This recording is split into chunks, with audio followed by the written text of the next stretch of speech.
Hey everybody, thanks for coming to the channel. If you'd like, share, and subscribe, I sure would appreciate that. There's some links down below. Definitely check those out. If you'd like to support the channel, there's some links down there for that. And then also, there is a link down there for SpringCon, which will be May 18th at the State Fair. So check all of that out. Today we are going to be playing Flesh Eater Courts versus Clan Skryre. And so this is a pretty exciting game because we both have new battle tomes. And we both have new endless spells and all of that kind of stuff. Pretty excited to do that. So we're both learning this. We're probably going to make mistakes, so be gentle in the comments. Definitely comment though if we miss some things, because we'll get better at it as we go. Today I have my friend Noah with me, and he's going to tell you a little bit about his army, and then we'll show you the table and show you the models. Well, I've always had a fascination with Skaven, and you know, with the new battle tome coming out, that really put them back on the map for a lot of people. But I really like them because they are just completely zany and random. You know, on pen and paper, their stuff is ridiculous. But in actuality, models will die. It is not uncommon for my rats to blow themselves up, to overdose, any variety of methods in which they kill themselves. But there's that incredible potential. And I think that's, if you could sum up Clan Skryre in one word, I think potential would probably be it. Right on. All right, and cool thing is actually Noah contacted me through Facebook and asked me if I would like to play a game and record a battle report with us. And so we do have that in the link too. If there's anybody in the Twin City metro area that wants to come in and get a game in and record with us, just shoot us a message on Facebook, and here we are. Yep, I came all the way from Mankato, so you can do it too. Right on. And so we'll show you the board and get into the game. Thanks for coming to the channel. So this is my Skaven Clan Skryre list here. My wonderful board was made by Battle Boards off Etsy. This Doom Wheel here is just a regular old Doom Wheel. We got a squad of 3 Storm Fiends, one of which is the Wind Globadier, a Rattling Gun, and a Doom Flayer Gauntlet guy. They're my red squad. And then the green squad over here has a Warp Fire Thrower, a Rattling Gun, and the Shock Gauntlets. I'm taking 3 endless spells because I have plenty of wizards. I got the Vermintide endless spell. This is a Skaven one. I got a Balewind Vortex, and I have the 3 Soul Snare Shackles. Of my heroes, big dude up front and center here is the Verminlord Warpseer. He has the Master of Magic command trait, which is once per hero phase you can add 1 to a casting, dispelling, or unbinding roll for this general. And he also has the artifact Suspicious Stone, which is roll a dice each time you allocate a wound or mortal wound to this model. On a 5-up, that wound or mortal wound is negated. So altogether, with his Scry Orb, which is just an innate ability he is going to have a 4-up rerollable save with 2 5-up after saves. So he is a tanky, furry rat. I have 3 other heroes. We got the Bombardier here, ready to kill himself in the name of the Horned Rat. We got 2 Warlocks, 1 there, 1's on top of this there. Got another Doom Wheel, so that's 2 Doom Wheels. 2 Warp Lightning Cannons. 5 Acolytes, which is one of my battle line. The Storm Fiend are also battle line, so it's 3 total. And then the Terrain, which is the Gnaw Holes. Oh, and there's 1 Rattling Gun guy, I forgot about him. So because the Skaven are drug addicts and they love to consume or grind up as much Warpstone as they can, it's very valuable to them, and they'll want to get it by whatever means necessary for their short furry lives. My Clan Skryre at the beginning of the game rolls a dice, a die 3, and adds 3, and that's how many Warpstone tokens I start with. Throughout the game I can use the Warpstone tokens to re-roll 1 failed casting or unbinding in the hero phase. In the shooting phase I can, I believe it's add 1 damage to whatever is shooting, so that could be potentially useful. And in the combat phase I can pick a hero to re-roll, I think it's hits and wounds. All of which, and there's a total theme with Skaven, you know, you live fast, die young. At the end of resolving that, I roll a dice, and on a 1, they overdose on their warp dust and take D3 mortal wounds. So there's tons of suicide going on here today. So let's see how many we're getting here. Alright, so that's a 2 plus 3 is 5. So 5 Warpstone tokens. Okay, so my Flesh Eater Courts army, I have a unit of 10 ghouls, I have a Ghoul King on Terrorgeist, another Ghoul King on Terrorgeist, another unit of 10 ghouls. Back here, behind here, but not necessarily, I would say hiding, is the Archregent behind the Carnal Throne. And then I have the Ghoul King, another Ghoul King on Terrorgeist. This guy is my general. So he has the Blood River Chalice. He has the Feeding Frenzy Feast Day on him. But I think I can do that with anybody. It's not just necessarily him. It's a deal where I don't have to spend a command point. And then he has the trait on him, the Gruesome Bite. So he gets to reroll hit rolls with the Fanged Maw. Then over here, I have another unit, or I shouldn't say another, but I have a unit of 3 Flayers. The guy in the middle with the fins is the leader of that group. And this is a Courtier. Then I have a unit of 10 Ghouls. Then over here I have 3 more units of Flayers that I can summon on. And then actually in addition to that, I can either bring on Vargolf, another unit of 3 Flayers, or some other Ghouls. I'll kind of decide as the game goes, but I have some other things I can bring on. Okay, so Flesh Eater Court's turn 1. I get to go first because I had fewer drops. So I'm going to do my spells. Okay, so I have Unholy Vitality is what I'm going to attempt to cast here with my general. And he has a casting value of 6. I pick 1 friendly Flesh Eater Court's unit wholly within 24 inches invisible to them. He's going to pick himself. Until his next hero phase, if he gets a wound on him, he can basically, on a 5+, ignore that. Alright, so casting value of 6, so that failed, unfortunately. Okay, so I moved everything up. I ran with the ghouls. I ran with that, sort of. I'm not going to be able to charge, so there's really no... I mean, even though I didn't run with some things, I can't get any closer, or would want to get any closer, so here we are. Then Terrorgeist moved up here behind the other ghouls. These ghouls did run. He just flew here.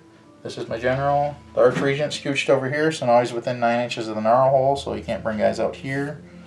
And then on the other end over here, I ran with the ghouls to get them with the objective, and then I just moved these guys right up behind there. Because like I said, I can't get far enough forward to charge, so there was really no point in just putting myself in charge distance. I still am within charge distance, but at least I get each objective for this turn. So, and now I will do the command point shenanigans, bringing down extra units, because it's the end of my movement phase. See how I remembered that this time? So I did all my summoning shenanigans. I brought on a Courtier with the Archregent, and I didn't have to use a command point for that because he's by the Carnal Throne. And then I brought on 2 units of Flayers with my General, and I used the Majestic Horror. So that was my 1 summoning with him. So I don't have any command points left, and that is actually the end of my turn because I'm not close enough to shoot. So I have all 3 objectives right now. 3 victory points for this turn.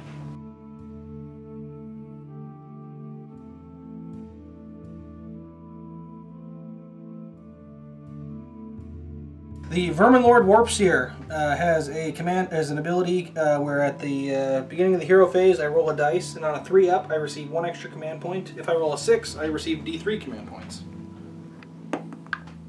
That is a 6. So I score D3 command points. 1 command point.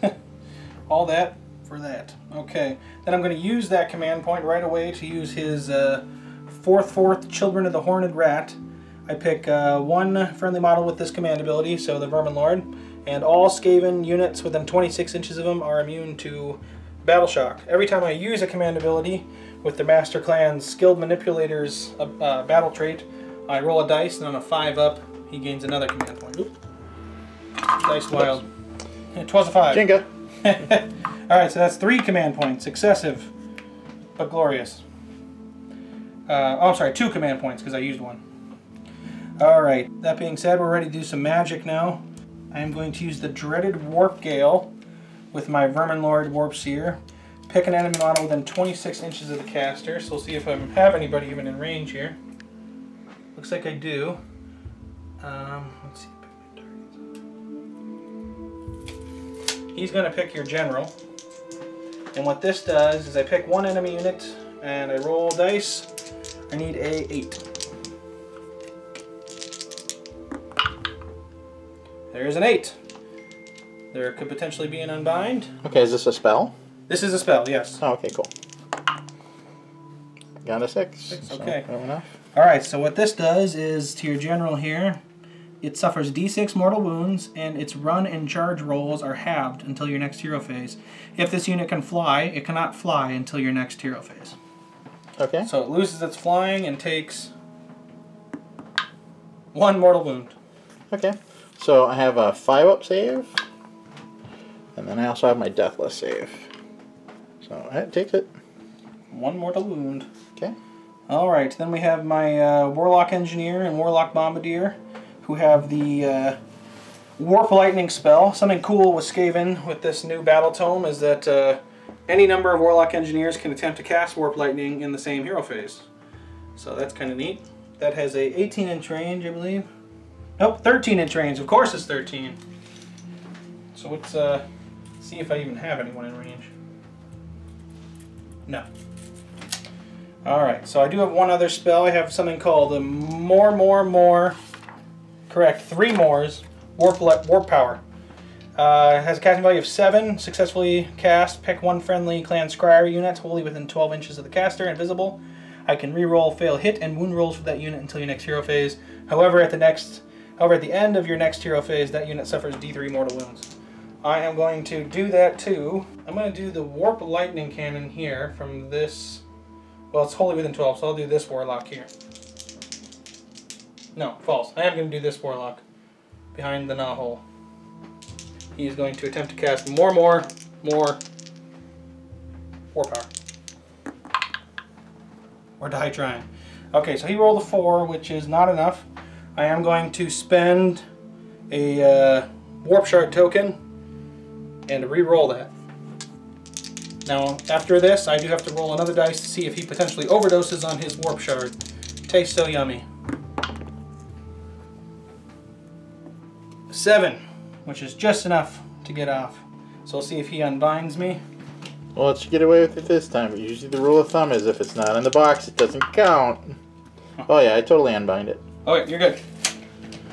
She's gone. Okay, now that I used the Warp Shard token, I roll a dice. Yep, on a 1, the wizard suffers D3 mortal wounds. Oh, I like the way that sounds.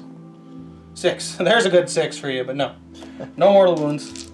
Did use the Warp Shard token. Okay, so that was that spell. I am going to maybe go with the Warp Lightning, because I feel like I might be in range over here. Maybe not.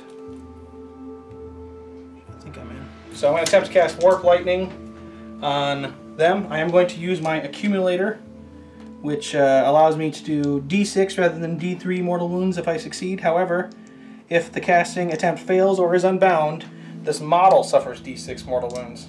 But that's the way the Horned Rat goes. Alright, so it does go off on a 6, but you can attempt to unbind. If you have enough, because I think he unbind twice already. Well, he only gets 1, so the other one, everybody gets an unbind. Right. So he gets an unbind, right. The other 2 guys do too, but I think I'm out of range Yeah, I think so with too. that guy. If you want to check on him. Just shy. Okay, so it goes off. Alright, so what that does is it does D6 mortal wounds on the the 3-man squad of Crypt Flayers. Okay. We got a 6. Okay. Very good roll. So that was D6, so it's 3, right? D6 mortal. Oh, so it's D6, not Yep, D6 D, mortal wounds, yep. Okay.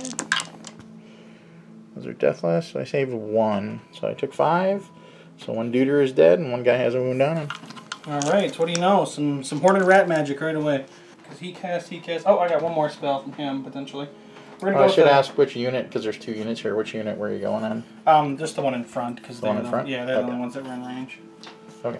The other one is going to Mystic Shield something. We're going to Mystic Shield this Storm Fiend squad, right there. So I need a 6 to cast. I got a 7. Okay. I'll attempt to unbind it with the Terrorghast that's on the end there. He's definitely in range. So dispel it on an 8. Alright, so no Mystic Shield for these rats. Alright, and with that, that is all the magic and abilities and command abilities. So I have 2 command points, and I'm going to go into my movement phase. The Doom Wheel got a pretty poor roll and scooted up there, but he's ready to fire away his funky electronics. The Storm Fiends moved up down the hill a little bit here, towards their next prey. The Warlock moved to the edge of the terrain there. The Vermin Lord kind of repositioned for strategery. Both of the Warp Lightning Cannons kind of moved back. The Engineer is going to hang out there. The Rattling Cannon, the Rattling Gun, kind of moved itself into the hedge there. And then on this side, the Storm Fiends and the Warlock Bombardier have braced for the inevitable impact of the Dragons. Or the Terror guys. Much different. And then on this side, these guys were summoned through the Gnaw Hole. They're over there hanging out, being Skaven-like. And the Doom Wheel here is moving in hot on the other side of the duel. And with that, let's get to some shooting shenanigans. You know what? I'm actually going to start with the Storm Fiends, because I think... Yeah, Storm Fiends are going first. There's only one guy that can actually shoot, and that's the Rattling Gun here. The Rattling Gun is going to fire at the other squad of 3 that has not been shot yet. So the back 3 guys. And the Rattling Gun on a Storm Fiend rolls 3d6, and that's how many attacks it gets. There's a good roll there you go. 12, 15 total. Alright, so we got 15 dice. I need 4s to hit and 3s to wound. So here's looking for 4s. The Skaven symbol on the dice is a 6. Yeah, they switch to the special number. Oh boy. 4 hit. And 3s to wound. It is a -1 rend, 1 damage apiece. So 3 -1 rends on the unarmed Crypt Flayers. Okay, so normally they're saving on a 5, so it'd be 6. So nothing there, and then deathless. So 2 of them, so you don't take 1. Okay. Alright, that's the Storm Fiends. The Doom Wheel in front here is going to shoot at the weakened squad. So the squad of 2. He is going to roll his Warp Bolts here. Before I determine the attack characteristics of this model's Warp Bolts, you can say the Engineer is overcharging the Warp Lightning Generator. If you do so, the attack characteristic for the attack is 2d6 rather than 6. However, if you do so and you roll a double, this model suffers 2d6 after all other attacks have been resolved. So in true Skaven spirit, let the Horned Rat guide my dice. Alright, it's not a double, it's 7 attacks. Alright, these need 3s to hit and 3s to wound. So all hit, there's a good roll. And we're looking for 3s to wound. And it is a -1 rend. So we're looking at 3 -1 rends that do d3 damage apiece. Okay, want to grab your dice? Oh yeah. Give me a little more room to move. So you said -1 rend? Yes. Alright, so I need 6s. Oops. Okay. Nice. Okay, so it looks like I saved 1 there, and then if you want to roll your damage. 2d3 it'll be then. So we're looking at 4. 4. Okay. So now I get my deathless. Oh, nice. Ah, cool. Alright, so I took 3. Just enough to knock that last guy down. Oh, I'm sorry, I was shooting at this. You're going here? Yep. Oh, okay. So then this guy is dead. One guy. And actually this guy back here did take a wound. I Yes. didn't throw it on there yet, so there you go. Alright, so there's that for that side there. The Warlock Engineer has a pistol here with a 9-inch range. We're going to see if it's in range to anybody. No? Shocker. Okay, then we got the Warp Lightning Cannons. Now this is going to be the gamble here, folks. These Warp Lightning Cannons are both in range of his general, but in true Skaven fashion, they could very well kill themselves this turn. Let's fire the first Warp Lightning Cannon first. Now there is a Warlock Engineer within 3 inches of him, so I can go for more Warp Lightning. Warlock Engineer can increase the power output of a Warp Lightning Cannon, but at the risk that it will harm the weapon and its crew. Before you roll the dice that determines the power of the Warp Lightning Blast, if there is a friendly Warlock Engineer model within 3 inches, you can say it will increase the weapon's power output. If you do so, roll 12 dice instead of 6 for the attack. However, after the attack has been resolved, this model suffers d3 mortal wounds for each unmodified roll of a 1 on those 12 dice. A single Warlock Engineer cannot be used to increase the power output of more than 1 Warp Lightning Blast in the same turn. Now the good news about this is I do have that Engineer there, so we're going to go for the gold. Oh, most important. A Warp Lightning Cannon is very different than most other weapons. I roll a dice at the beginning, and this is what I need to hit with the 12 dice. And for each number that matches this or greater is a mortal wound. So I'll explain it in better detail here in a minute.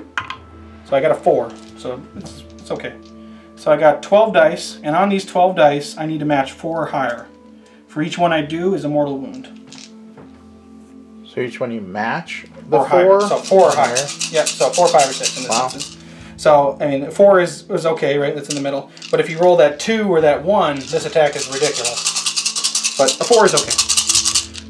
So we're rolling these dice here. We're looking for 4 or higher. I like the ones I see. There is definitely in the middle of the field. This is what you'd expect from 4s. 2, 4, 6 mortal wounds on the general. Okay. Oh, it doesn't roll through? So those are just straight ones? Yep, just straight mortal wounds. However, you do have your, whatchamacallit, deathless saves. Okay, so I saved 1. Took 5. Alright. The Warp Lightning Cannon on this side. It is not within 3 inches of an engineer, so he cannot do that cool power-up ability. But he is within 24 inches of your general again. So he is going to fire at your general. Hope for the best. So here we go. This is what I need to hit.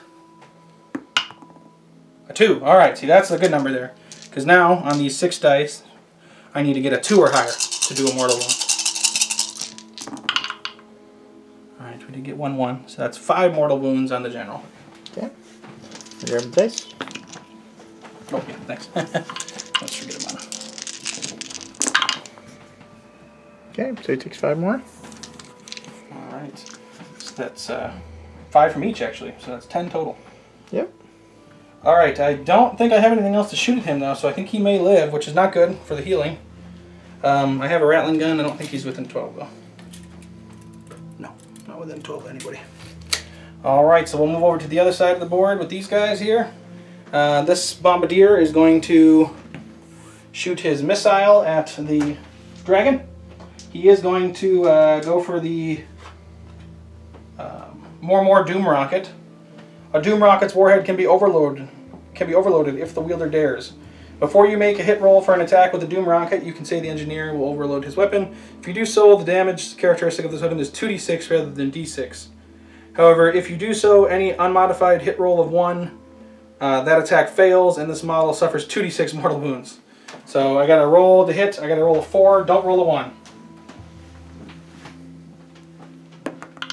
It is a 1. So in spectacular fashion, this Warlock Bombardier does 8 damage to himself and kills himself. Kaboom! Just the way I planned it. It wouldn't be a Skaven game without one of your heroes killing himself. Alright, I do have this Globadier thrower here. He is going to chuck a Globadier, or a bomb, or whatever you want to call it, at the Terrorgeist there. So, rolling to see if that hits. It's 3 attacks, needing 4s to hit. I believe, yep. And 4s to wound. Alright, we got 2 hits. And wind launcher is 4 to wound. Ooh, nothing there. Okay. On the other side of the board, we have the Doom Wheel. The Doom Wheel is going to fire its lightning capacitator at something. He is within 12 of the Terrorgeist, so he's going to fire at the Terrorgeist. Forgot how this works here. He is going to go with the more Warp Bolts. So he gets 2d6 rather than d6 attacks. However, if the roll is a double, it's bad news. So let's roll this dice. Here's how many attacks the Doom Wheel gets. 10, no doubles. Good roll. I will take that any day of the week. So he's got 10 dice at the Terrorgeist. 3 to hit and 3 to wound. So a couple misses.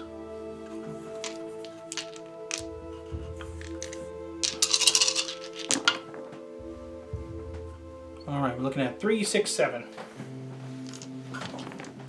And these are -1 rend. They do D3 damage apiece. They do D3 damage apiece? D3 damage apiece. Holy moly, Batman. Alright, so -1 rend? Yep. Alright, so save it on 5s. Save 2. Okay. So 5d3. All right, big rolls, no whammies. All right, pretty okay. We got 1, 5, and a whole bunch of 3, 4. So 2, 4, 6, 8, 9, 10, 11. Okay. Oh yeah, your deathless saves, of course. Yep. So save Always 1. forget about those deathless saves. So I took 10. 10. Wow, that's That's awesome. a lot. Just a little. That's not quite enough yet. So you guys are still standing, and there'll be some healing next turn, I have no doubt. All right, let's do some charging. All right, so the Doom Wheel right here is going to make his charge. He has a whole daunting 4 or 5 inches to make. And he got 5. So I think he's in, but just by the hair on his Skaven chin. A 5-inch will do it. So he's going to kind of nut up over there. The Storm Fiends right here are going to also charge. We'll see what they get. They got a 7. Fail. Yeah, because these guys are dead, right? Yeah, those are dead. Those are casualties. Yeah, I don't think 7's good. They're all dead. Yeah, they're just deader than the rest. Not moving around dead, yes. Alright, then our last charge will be over here with the Doom Wheel. We'll see what that guy gets. Doom Wheel 2 gets a 6-inch charge. So I'll cut it over there. Fail. Well, close. We're close to those goals, but I don't think... There might be there. It's a 1/2 inch. This is a 1/2 incher. I think so. Might be there. Just barely, but the Doom Wheel makes it. Okay, so the Doom Wheels are the only ones that made the charge. So far, the Doom Wheels, I'd say, are doing well this game. So this is the Doom Wheel on the ghouls on the far side. It has D6 grinding wheel attacks. 3. It needs 3s and 3s. So we got 2 hit. And 3s again. Alright, 1. It's a -1, 1 damage. Alright, so I don't get my regular save. I'm close enough to get my deathless though. So. Okay. So it takes it. 1 whole damage. Okay. Alright, and then the teeth and knives of the various rats surrounding the Doom Wheel. The Doom Wheel is basically a giant hamster wheel on crack. Alright, we're looking for 5s. We got 1. And 5. Alright! You got bit by a rat. Uh-oh. No rend. 1 damage. Okay, so saving on 6. That's not a 6. And then deathless. So it takes 1 more. Okay, so we just have the 2 combats going, so I'm going to go down on this end with the flare. And so, basically, he has 4 attacks. I'm hoping for 6s. There are no 6s, but he was hitting on 4s, wounding on 3s. Okay, so 3 of them wound at -1 rend. Alright, it has a 4-up save usually, so it goes to a 5-up with the rend. Oops. It's a spinner. Alright, we got 2 go through. Okay, just 1 damage each. Alright, brings it down to 6 wounds. Still fighting back on the Crypt Flare. Gets a D6 attack with his grinding wheels and whatnot. He gets 5 dice total. Alright, I need 3s on these dice. Looks like we got 4 of those 5. And then I need 3s again. Alright, they all hit there, so that's 4 -1s that do 1 damage apiece. Alright, so 4 -1s. Normally he's saving on a 5, so that'd be 6s. Okay, so I saved 1. And deathless. So I saved 1 more. Takes 2. Alright, and then the rats on board and whatnot. 6 attacks, 5s and 5s. Come on, rats. 2 hit.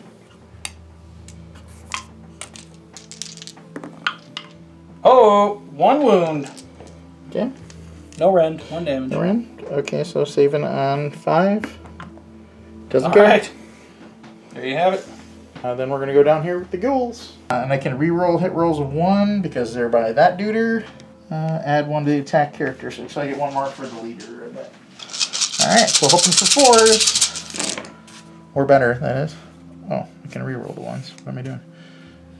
For the game. You gotta inspire the big boss. That's pretty ghoul. good. Look at that. Yeah, not bad for the ghouls. And some rerolls. Yeah. Okay. And wounding on 4s. Yeah, that's a little worse. Isn't that always how it goes? You roll spectacular and then you roll I garbage. was all excited. Jeez. Down with that. 2. Alright. All of that. 2 glorious rolls. No round. 4 up. It is a 4 and a 6. That thing does not care. Alright, we're gonna roll for turn 2. A 1. He just had to beat a 1. Those are famous last words though. Come on. Anything but a 1. New Skaven dice. Anything but a 1. A 5. Crud buckets. You could give that to me. I would take it if you gave it to me. The Horned Rat would be most displeased in me, I think. We'll press the advantage. Skaven will go first on turn 2. This is Clan Skryre turn 2. I am going to roll a dice with the Great Manipulator's ability with the Vermin-Lord Warps here. I roll a dice. On a 3 up, I get another command trait. So I had 2 last turn. I went to 3. Now I have 4. I'm going to spend 1 to do his 4/4 Children of the Horned Rat. And then I roll a die, and on a 5 up, I generate a command ability with the Master Clan battle trait. It is a 5, so I do generate that command ability back. I have so many command points, but yet I only have 1 model with a command ability. Isn't that fantastic? Oh, I suppose I can use them to reroll charges. That might have been wise. So first things first, the Warp Seer is going to attempt to cast some devilish magic on your general again.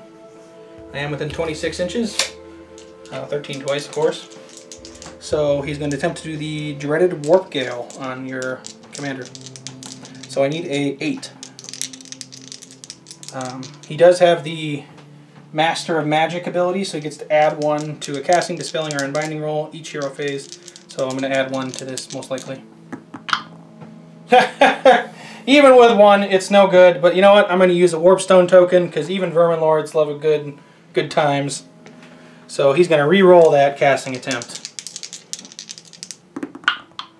Alright, so he got a 6, 7 with the +1. Still no good. He needed 8, so it fails. Now we'll see if he has a little bit of overdosing from his warp addiction. Don't do drugs, kids. Alright, a 6 again.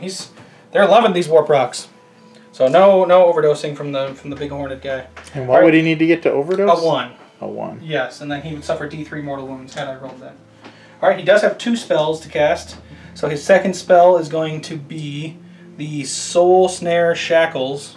Not a good word for the dyslexic. In fact, this whole game is not really good for the dyslexic sometimes. You get you, especially for the Blades of Corn. You got blood in every other title. Anyway, so he's going to go with the Shackles here. Let's see if it goes off. I need a 5. Blades of Corn isn't good for people with OCD either. I got an 8. So it goes off. You, of course, can attempt to unbind. Okay, let's see who's close enough. See if that second dude is over here is close enough. I think he might be... Looks like he's a hair short. Alright, so I guess I'll go from the general. Yep, general can always dispel. He needs to beat an 8. And oh! There's 7. Yep. I thought that was a Bummer. 6. I thought it was 2. I had to give it a double look. Alright, so that goes off, and so we'll set these up. And these set up kind of funky. They set up wholly within 12 inches of the caster for the first one, and then each of the other ones has to be within 6 inches of the first one. We're going to throw the shackles on either side here. Now, I know his whole army has flying, for the most part. What's the distance it's going to be from him? 6 inches from the original placement. So I'm going to do that. I'm going to place them like that. And then what these do, as I'm sure we're all wondering, myself included, at the start of the movement phase, roll a dice for each unit within 6 inches of any Soul Snare Shackle. On a 3 up, have the move characteristic of that unit. And on a 6, that unit also suffers D3 mortal wounds. Alright, we still have a couple more wizards. The Bombardier killed himself last turn because the Horned Rat needed him to return right away. This guy is going to cast more warp power on these Storm Fiends. What this will do is allow them to reroll hits and wounds if it goes off. So we need a big roll here. I do need a 7. So it does go off, because you don't need line of sight to unbind, folks. I don't know if he's in, but you got options. The Arch region is not. Okay. We'll do the other guy. So I need, what, 9? As a fail, 7. 7, okay. Alright, so that goes off. So we got more warp power. So again, that's reroll hits and wounds. However, at the start of my next hero phase, either the start or the end, I have to take D3 mortal wounds as the effects of the good times wear off. Alright, so that was him. My other wizard is right here, and he is going to cast Mystic Shield on those Storm Fiends there as well. So let's see if we can get this guy. I need a 6 on 2d6. Snake Eyes are loving me. Now, I can't use another shard token because I'm only allowed to use 1 per phase. So if people are going to rip at me about that, you know. Okay, that's all my magic. Because again, the Bombardier is a hero. As someone famous once said, if you don't know, now you know. Alright, so the Doom Wheel has to shoot at what he's in combat with. He's going to shoot at the ghouls. He's going to go with the more Warp Bolts. So I roll 2d6 instead of 1d6. However, if I roll doubles, bad news for me. 5. He needs 3s and 3s.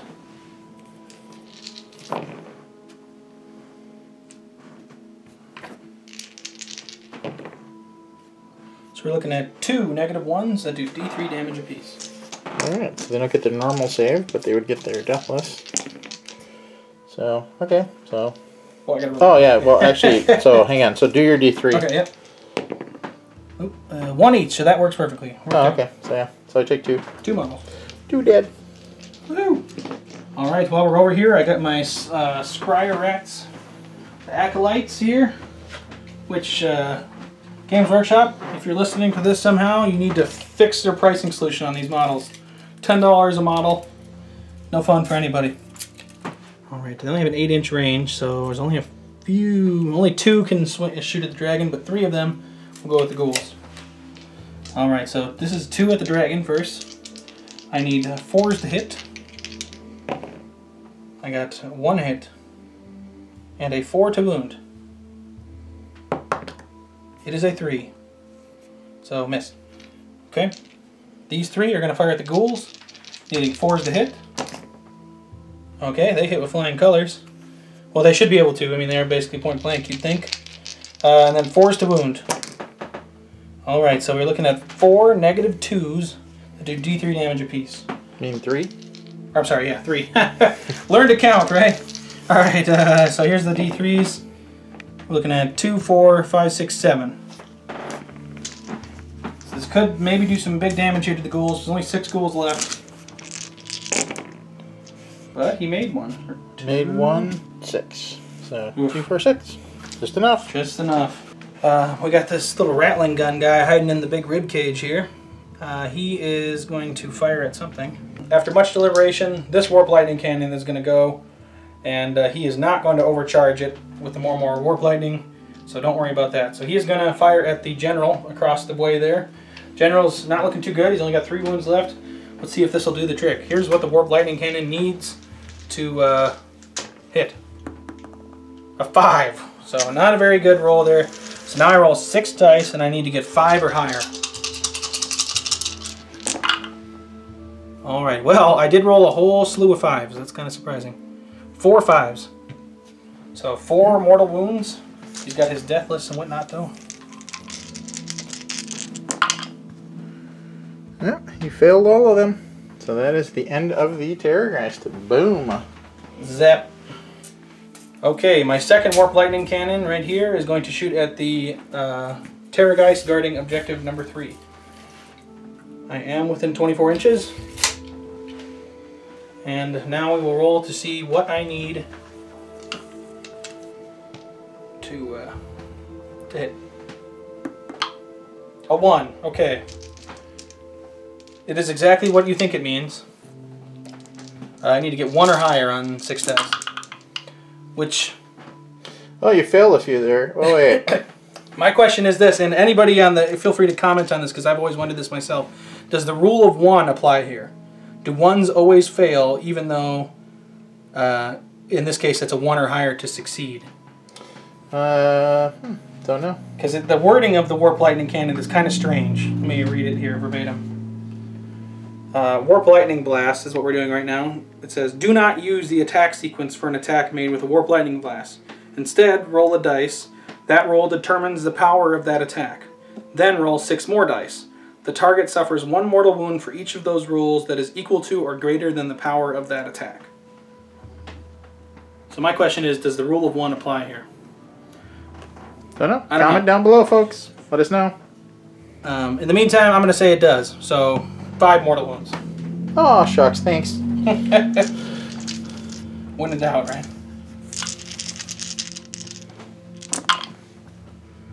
Alright, so he saved 1 of them, but 4, I believe, is enough to kill him. Well, I think it's exactly enough, actually.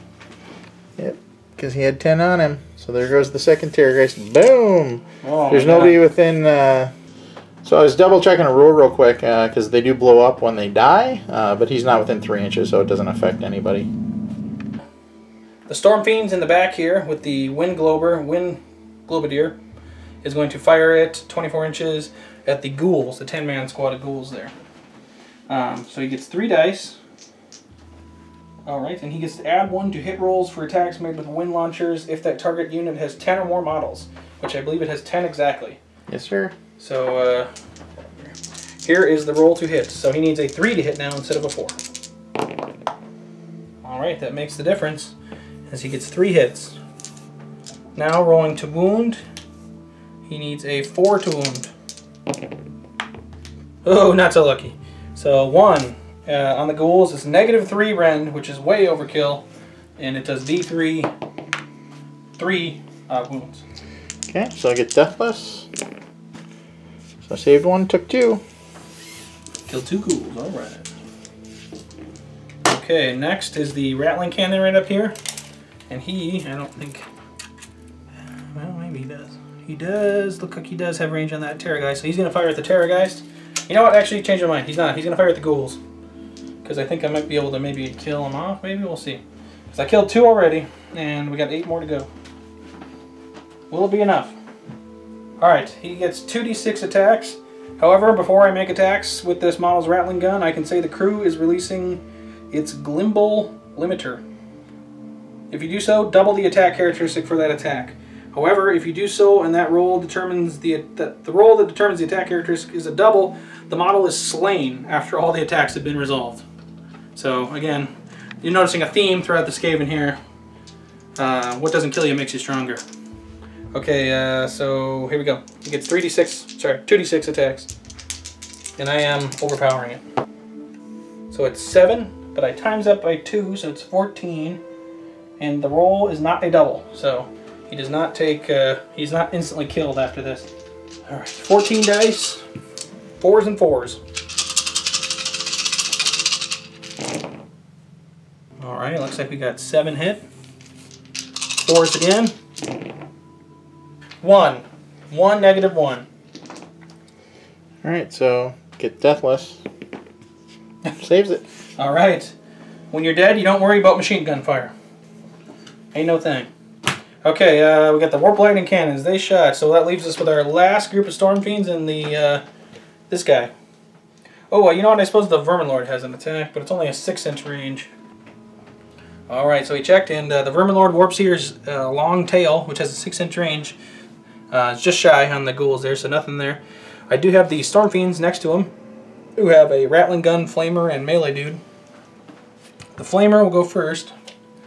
And he's going to target the squad of 3 Crypt Flayers. So what I do with the Flamethrower, and it's changed from its previous edition, whereas before it was just 2d3 mortal wounds, now it is you roll a dice for every model in a unit within 8 inches, and then a 4 up, that unit suffers the mortal wound. So it looks like I had 3 models within 8, so I roll 3 dice,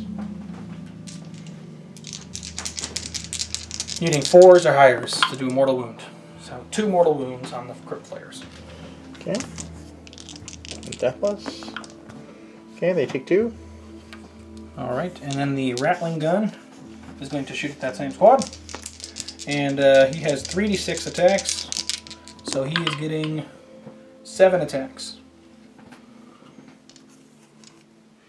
Okay.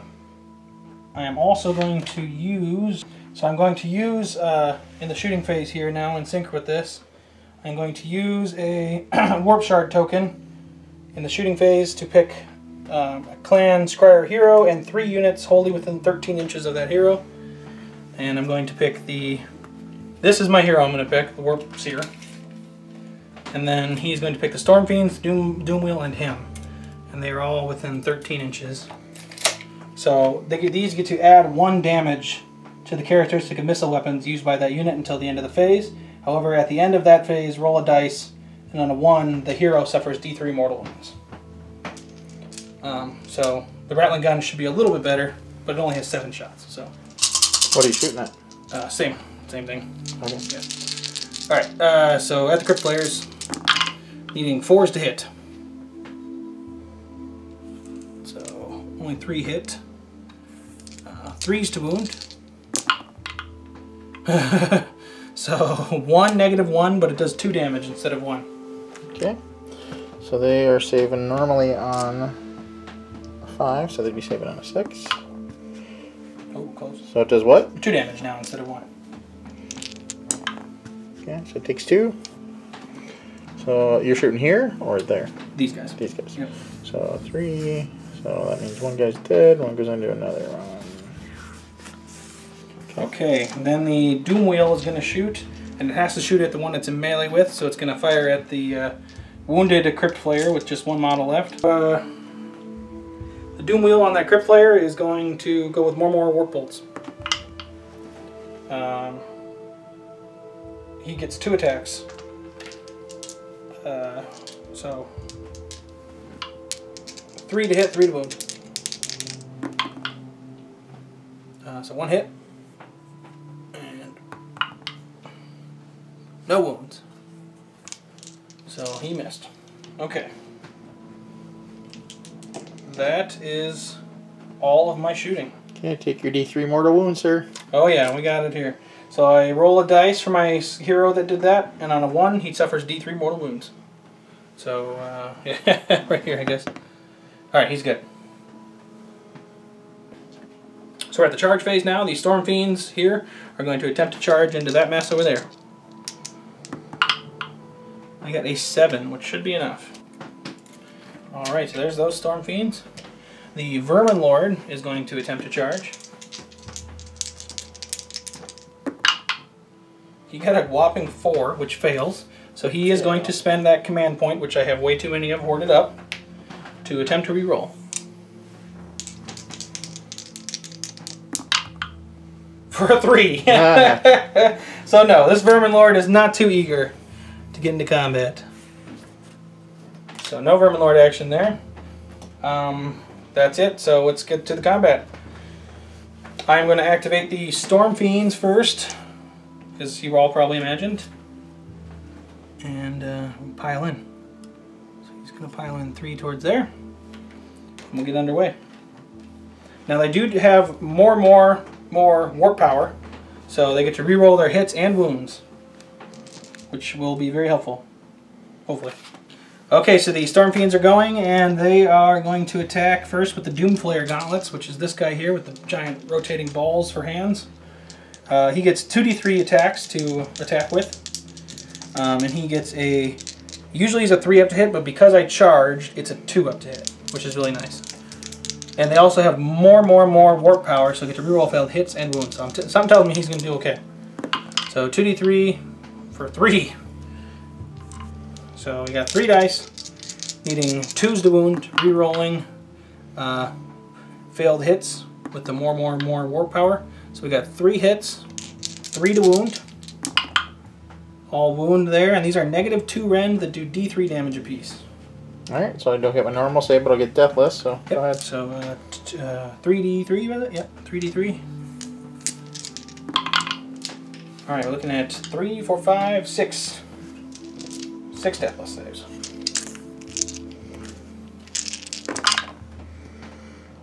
Alright, so saved 1, took 5. So that means that 1 dude is dead. And 1 more goes on the other duder.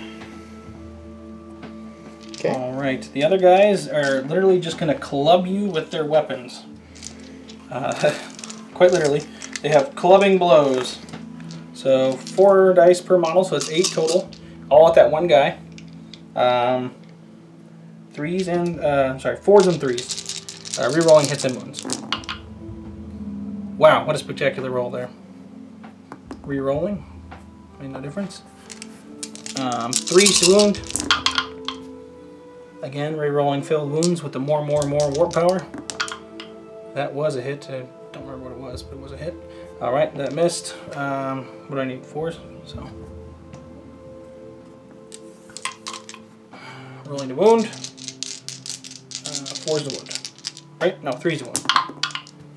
And reroll failed wounds. So we're looking at 3 wounds, no rend, but they're 2 damage apiece. Saving on 5s.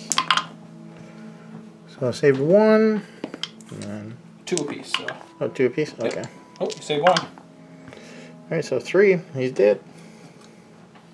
Alright, the Storm Fiends charge through. I am within 3 maybe for you to pile in with the Courtier, maybe? Possibly. Let's see here.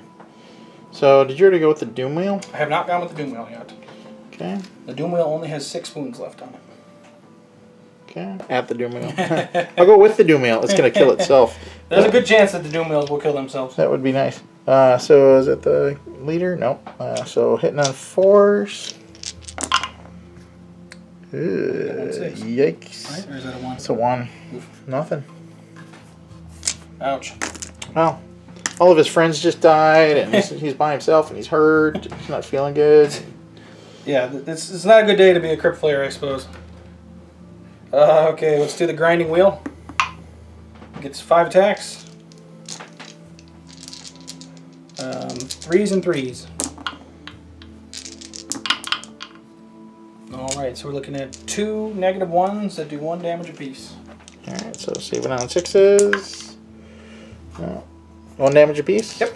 Okay, Deathless. Oh, my Deathless is not doing me good today. So, yep, 2, he's dead. Oh, my lord. So, and we don't have any other combats anywhere else, do we? No, I don't think so. Alright, so then I will pile in with the Courtier. Okay. Oh, I piled in with the Courtier here. And I need 4s, hoping for 6s. That is a 6, and that is a 6. Alright. And the other 3 went through.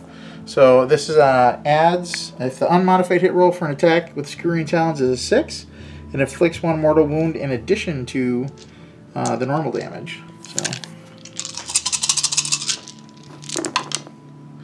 So looking for 3s. So 3 of them, -1 rend. Alright, this is at the Storm Fiends, so they go from a 4 up to 5 up. Alright, and they do 2 damage each. So oh, nasty. 6 damage.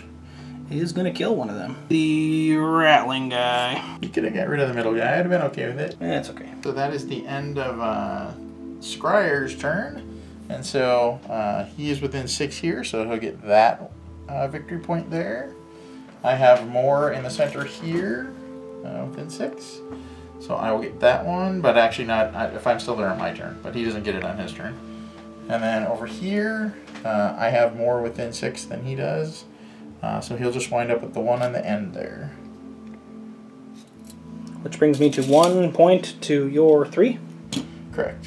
Alright, going into Flesh Eater's turn dose. So I'm going to start with Unholy Vitality. He's going to try to cast it on himself.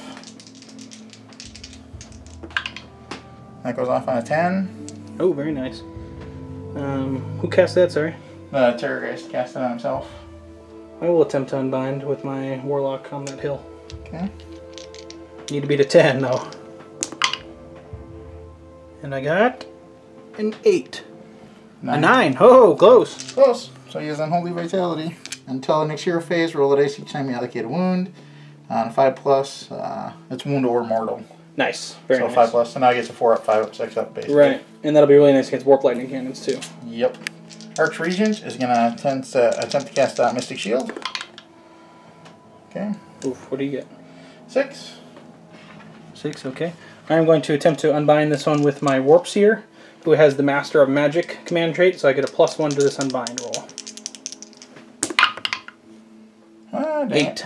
8, so that fails.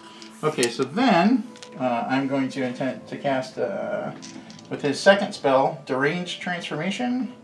Has a casting value of 6. That fails. Dang it. The winds of magic were not on the Flesh Eater's side today. Although you did get Unholy Vitality off on your Terrorgeist, right? True. That'll be really helpful. So then movement. I'll do my movement phase and we'll be right back. End of the movement phase, I'm going to use my command point to bring on a unit of flayers. I'll put those on the table and then we'll go into shooting. End of movement phase, I brought that unit on, so that is the end of my summoning actually for the game. I don't have anything left. And I put those down there. I think the Terrorgeist will be okay down here, but I figured, you know, better safe than sorry. I'll give them a little support, and then worst case scenario, these guys will wind up in the battle over here sometime in round 5. So basically the only one I could touch would be these. Right. So I'll shoot at the 3 first at this thing. Okay. Do not use the death scream. Do not use the attack sequence for an attack made. Instead roll 2d6. Subtract 2 if the target unit is more than 3 inches from the attack model. Excuse me. If the result is higher than the target unit's bravery characteristic, the target unit suffers a mortal wound equal to the distance. So you'd need to roll these one at a time. So 2d6, so 10. My bravery is 6. Okay. So that's 4. Mortal wounds? Yeah, it's mortal wounds, but I got to roll them one at a time because I have to roll 2d6. Okay, and that's 8. So 2 difference there. And then the last guy, he's more than 3 inches, so 7. So 1. Okay, so 3, 4, 5, 6, 7 total? I believe so. Yep. I stopped counting. 2, 1, 4, yep. Yep. Alright, so 7 mortal wounds. Ouch. Ouch, kabibbles. That will kill this guy and drop him down a wound, bringing him to 6 wound because of his warp-laced armor. Okay, and then the courtier has his Foided Breath, hitting on 4. It's at a range of 9. So I'm out of range here, so I'll have to go into that dude. So hitting on 4, that's a 3, so I fail. Or he fails. I didn't fail. I tried to help him out, but he wouldn't have it. We gave him our dime this time. So I'm going to do some charging. I'm going to go in with the flares, and well, I don't have to choose until I roll, but I'll roll and see what happens. 7, so that will get me there. It's tempting. What is that? The close combat guy, or is that? That is the Doomflayer Gauntlet. Yep, the close combat guy. Oh, okay. So actually, yeah, it would be playing into his strengths if I went there. So I'm actually going to go at that dude then. So 7 here, and then we will leave room for my big batter dude. The Courtier. Yep, go right there. He drank the Kool-Aid. We'll go with him. Oh yeah, all day long. He wants it. Oh yeah. Ooh, he could even get behind him and get at the Bombardier. Or what's this? What's this guy? That is a Warlock Engineer. And what's his stick? He casts magic, and he has a problem. How many wounds has he got? 5 wounds. 5 wounds. Okay. Well, I think I might do that. I'm gonna go over here.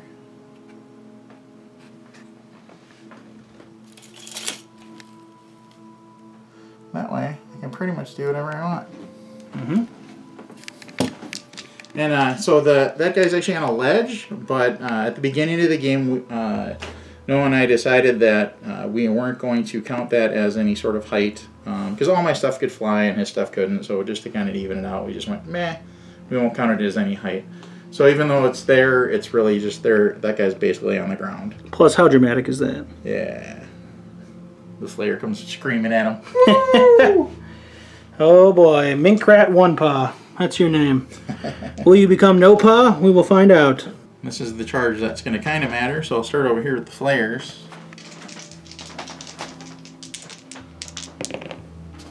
7, that is a fail. Ooh, yeah, because they're 9 inches away. Yeah. Alright, but I'm still going to go at him with the Terrorgeist. Gotta do it. So 6. That gets me there. That should definitely do it. So, yep. Right. So now the trick is going to be, because it's 6, if I go 6 that way, where does that land me? 6. Oh yeah, I'd still be there. I mean, right now, with where you are, we're still tied on the objective. So if I go over here, I'm still going to be within 6. Right. So it's not wholly within 6. Yeah, so I'm still there. Alright, so that's charges. Oh wait, I got one more left in the middle here. To the middle. To the window, to the wall. Alright, these fellas. That's a 5. I believe I'm there. 5 should do it, folks. Oh, yep, all the way along. Bump it up. Same thing, I still will be within range of the objective there, so. Go there. Okay. That is all my charges. Alright, so I decided to, after much ado, we talked about max output of the different units and who could really die and who couldn't and all that fun jazz. I decided to go with the courtier to try to get rid of his hero there. Because if he turned around and tried to swipe me with the big horn dude there, he would probably kill the courtier. And then that charge would have been worthless. My max output on the flares is 12, so, or 13 with the hero. Ironically, 13. That would be awesome if I got all of them. But we're going to go with the courtier. He's got 5 attacks, hitting on 4s, wounding on 3s, hoping for 6s. Alright, so that's a 6. So this is wound in addition 2, and then, so I was hitting on 3s. And I'll add back the 1 for this one. Wounding on 3s, so 2 of them. -1 rend. Alright, well, Minkrat 1 Paw, the Warlock Engineer, has 5 up save with a -1 rend. It's 2. Yep, 2 of them. So 2 6-up saves for the Horned Rat. We get 2. Alright, they do 2 damage each. And a 2. So that's 4 damage total, leaving poor Minkrat 1 Paw with 1 wound. So I was hoping to snipe him, but at least I banged him up a little bit. Oh yeah. I'm actually doing this post-game. I screwed up a rule. No surprise. But I'm correcting myself. So when I rolled the dice, and I actually get, in addition to mortal wounds, I add the dice back into the pool, but then those mortal wounds get set aside, and at the end, they have to take saves for the mortal wounds too. And if you'll notice later on in the game, I correct it, but I'm plopping this here in the video just so you know that I did catch my mistake, and we correct it later on in the game. So no spoilers, but it actually makes a big difference later on. I wish I would have caught that sooner, but enjoy the rest of the video. The Vermin Lord Warpseer here is going to fight the Crypt Flayers that haven't attacked him quite yet with his Doomglaive, the whoop-ass stick. And he is going to have 6 dice, 3s and 2s. Alright, right down the middle there. 3 miss, 2's a wound. Couple 1s though. So we got 1. It is a -1 that does D3 damage. Alright, so saving on a 6. No. How many damage? 3. Okay, so deathless. No, so 3 of them. Alright, we wounded 1 gravely. Alright, and that is it for our Horned Rat emissary. Okay, so then we're going to come down here and do this combat. Since I have the ability Feast Day, where I get to basically pile in and attack a second time, I don't really have to decide what I'm going to decide or where I'm going to go with this. So the best way to do it is I'm just going to pick 1 unit, put everything into it, and if I don't kill it, then I'll decide on the second thing how to divvy it up. But the first time go, I'm going to try to go into these fellas here. So I get 5 attacks, hitting on 3s, wounding on 3s. I don't have anything that rerolls 1s, I don't believe. Yep, I was hitting on 3s, wounding on 3s. So 4 of them, -1 rend. Alright, they have a 6-up save, so 4 of them get eaten alive. Okay, so then I'll go into the next attack, Skeletal Claws. Hitting on 4s. And wounding on 3s. 1 of them, -1 rend. Goes through. Okay, does D3. He's dead. Alright, cool. Well, since I said I was going all into there, the Fanged Maw is basically lost into the warp. but then I will pile in with him on the other guy. And basically do it all again. So crushing hamster wheels. Gory talons and fangs. Hitting on 3s. Wounding on 3s. 3 of them, -1 rend. Nice. Okay, 3 saves. He does have a 4-up, so he's going to do 5-up. 5, 5. 5. 5. Wow, he wants to live, folks. Alright, skeletal claws. This is epic. Hitting on 4s. Wounding on 3s. 2 of them, -1 rend. Alright, looking for 5s again. 2 4s this time. Alright, so those do D3. Alright, so 3 and 2, so 5. Ouch. Brings him down to 3 remaining. Alright, now we go into the Fanged Maw. So separate the men from the fell beasts. 4 or nothing. Nothing. Oh, my lord. Swing and a miss. That was actually the thing, too. I was hoping for 1/6 would have been enough. The Revenge of Minkrat One Paw. He is going to attack the courtier that is trying to steal that other paw. He is going to charge his halberd with more warp energy. Before I make a hit roll for an attack with a warp energy blade, you can say that the engineer has overloaded its generator. If you do so, the damage characteristic for that attack is D6 instead of D3. If you do so and the unmodified hit roll is a 1, the attack fails and this model suffers D6 mortal wounds. To live and die as a Skaven. Okay, so here we go. His warp energy blade, needing a 4 to hit. It is a 4, barely. And 3 to wound. It is a 6. The Horned Rat guides me. It is a -1 rend that does D6 damage. Alright, so the courtier is saving on a 4. He is not saving on a 4. Okay, D6 damage. Oh my god. This would be epic, folks. Want to grab your dice real quick? Oh, yeah. Give me a little room to move around in there? Yeah. Alright. Oh, we got some 6s, though. No, I did not. God, there's no 6s. those always There's look like 2, 6s. 4, 6. And guess what? That's just enough to kill the courtier. Minkrat One Paw the Exalted. That is epic. The ghouls come. Looking to shred up my machine gun. I couldn't do jack diddly. For the leader. 2, 4, 10, 12, 13. Okay, so 13 of them, ironically. The Horned Rat is all over this board. You just have to look close enough. So, hitting on 4s, wounding on 4s. Rerolling 1. Hot dice.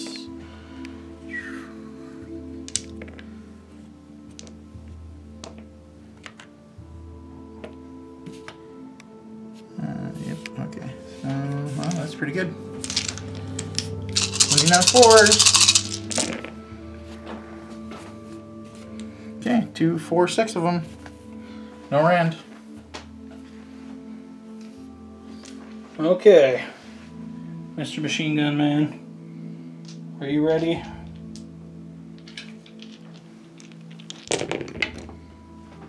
Okay. Needing a 6-up. He's dead. The Doom Wheel fighting back against the Terrorgeist here. He gets D6 attacks with his grinding wheels. He gets 4 attacks. Needing 3s and 3s. 3 2s, so no. And 1 needing 3s. It is a 3. 1 -1. That does 1 damage on the Terrorgeist. Alright, saving on a 5. No. Okay, then saving on a 5. And he passes. I was going to say fail again, but yeah, he's good. You're so used to it. I'm so used to failing. Alright, then we got 6 teeth and knives from the rats and whatnot running inside this hamster wheel. Here we go, needing 5s and 5s. We got 1 6. And it is a wound, though. It's no rend, 1 damage. Saving on a 4. Saving on a 5. Oh, saving on a 6. No, 1 goes through. The Flayers, Piercing Talons. 4-ups, 4-ups, or 4-up, 3-up. And then I'm hoping for 6s. Oh, I see so some that's sixes. a 6. That's a 6. So 2 of them.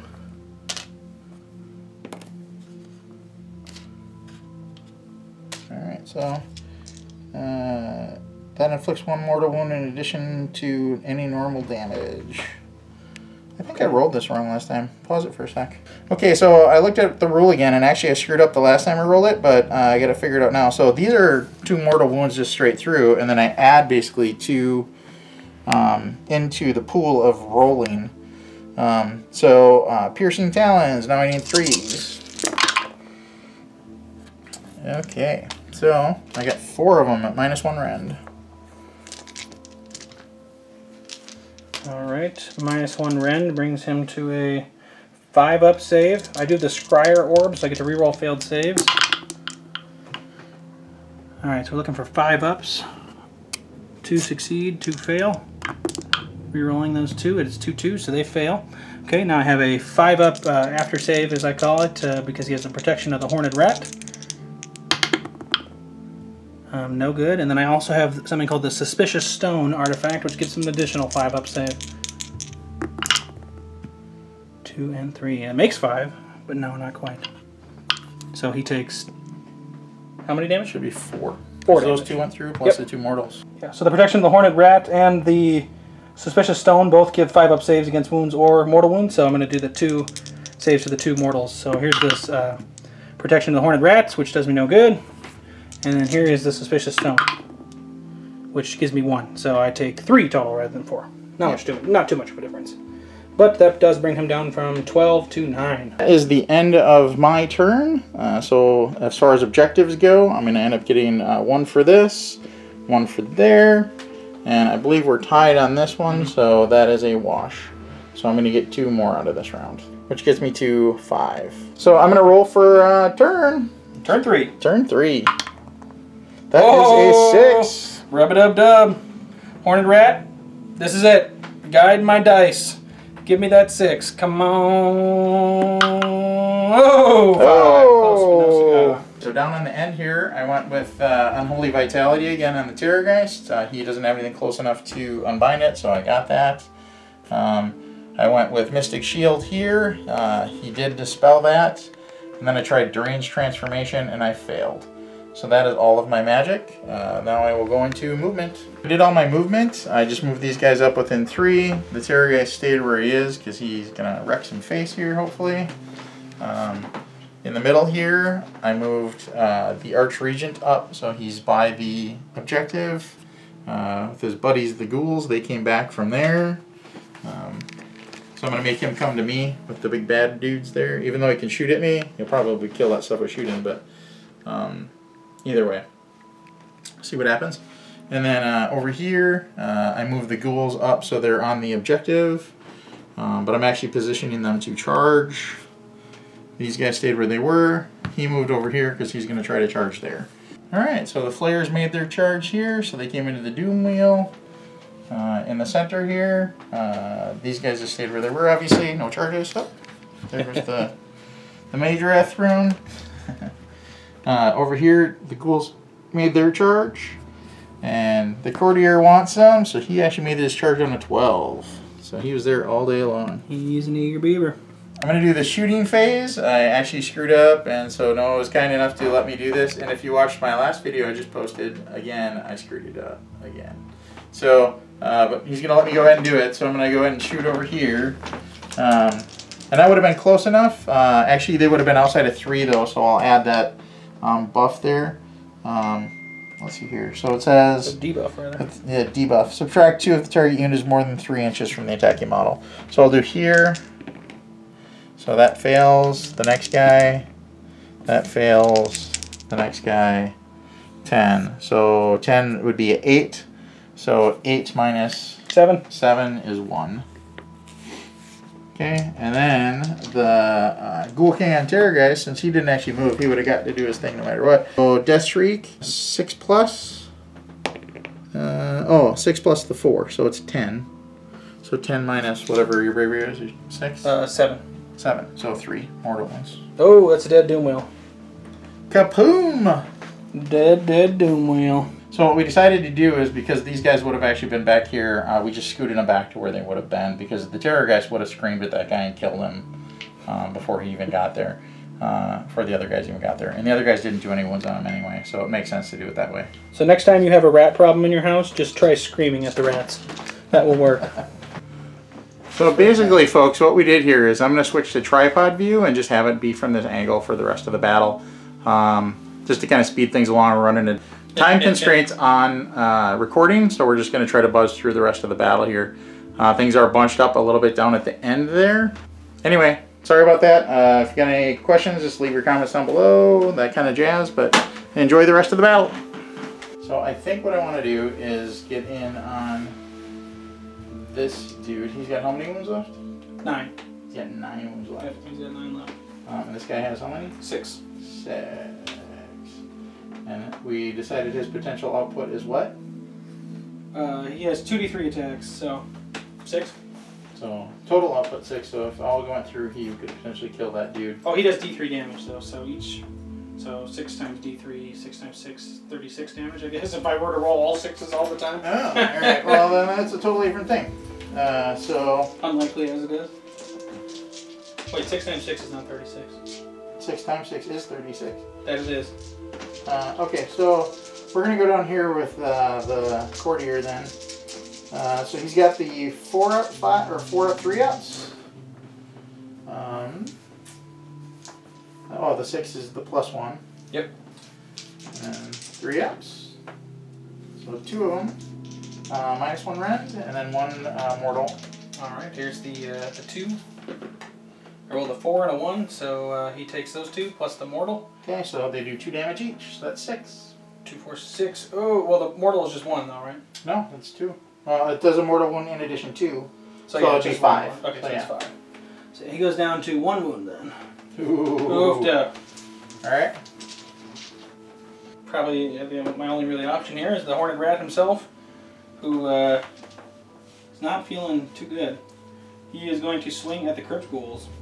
So, he's got 6 attacks, and he is wounded now, so his profile has changed. Oh, just kidding. Hasn't changed in this respect. So, 6 attacks, 3s to hit. Where's he going? He is going on the ghouls. Okay. This might be overkill, but then again, I didn't do very well last turn, so.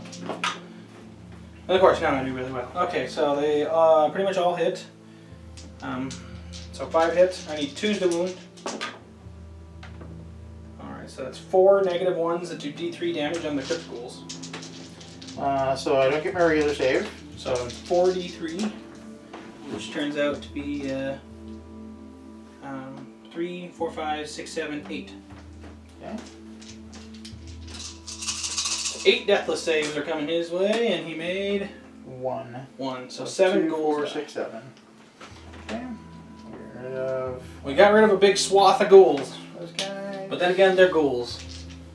A few more out of that one. Okay. I'm gonna go back with the flares. Yep. And they are going to scooch around the end here. Oops. Looks like you are just barely within an inch. So I'm gonna put one of the flares into that dude, and then we'll do him first, and then I'll come back and do the other 2 dudes. Mink Rat, 1 paw is batting 1,000 right now, folks. Let's see if he can.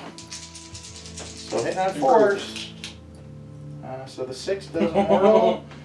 This is on Mink Rat. Yep. And then add that one back in. I'm pretty sure that 1 probably kills him. 3s. So 1 at -1 rend, and then 1 mortal. Here's the -1 rend, making him a not good. So he takes them both. Okay. They do 1 damage each. Yep, he's down. All right. He went down swinging, but in the end, he lost both of his paws. 6, 8, 1 extra. Okay, so now going into the big dude. 4s. Looking for 6s though. Looking for 6s. No 6s out of that. Ugh. Oh, there is 1 6. Oh, just kidding. 1. All right. And you got 6. 5 hits otherwise. Yep. I'll add this one back in. Wounding on 3s. Oh, nice. Wow, 5 of them. -1 rend. And are these 2 damage apiece? No, these all do 1. These are regular flyers. Alright, so -1 brings him to a 5 up. But with the Skryre orb, he's going to re-roll this, which he's going to re-roll a 5. So he saves 2 with that, and then he's got 2 5-up saves. 1 from the protection of the Horned Rat. That was 3 dice. Yes, you're right. That's correct, though. I think, yeah, because I've just drawn to the same pile here. But yes, thank you. And then the other 2 fail, so he takes 2 wounds. Okay, and what about the mortal? Oh, and 1 mortal. Well, I suppose, yeah, I get a 5-up save against the mortal. And I pass that. Okay. So 2, bring him down to 7. Okay.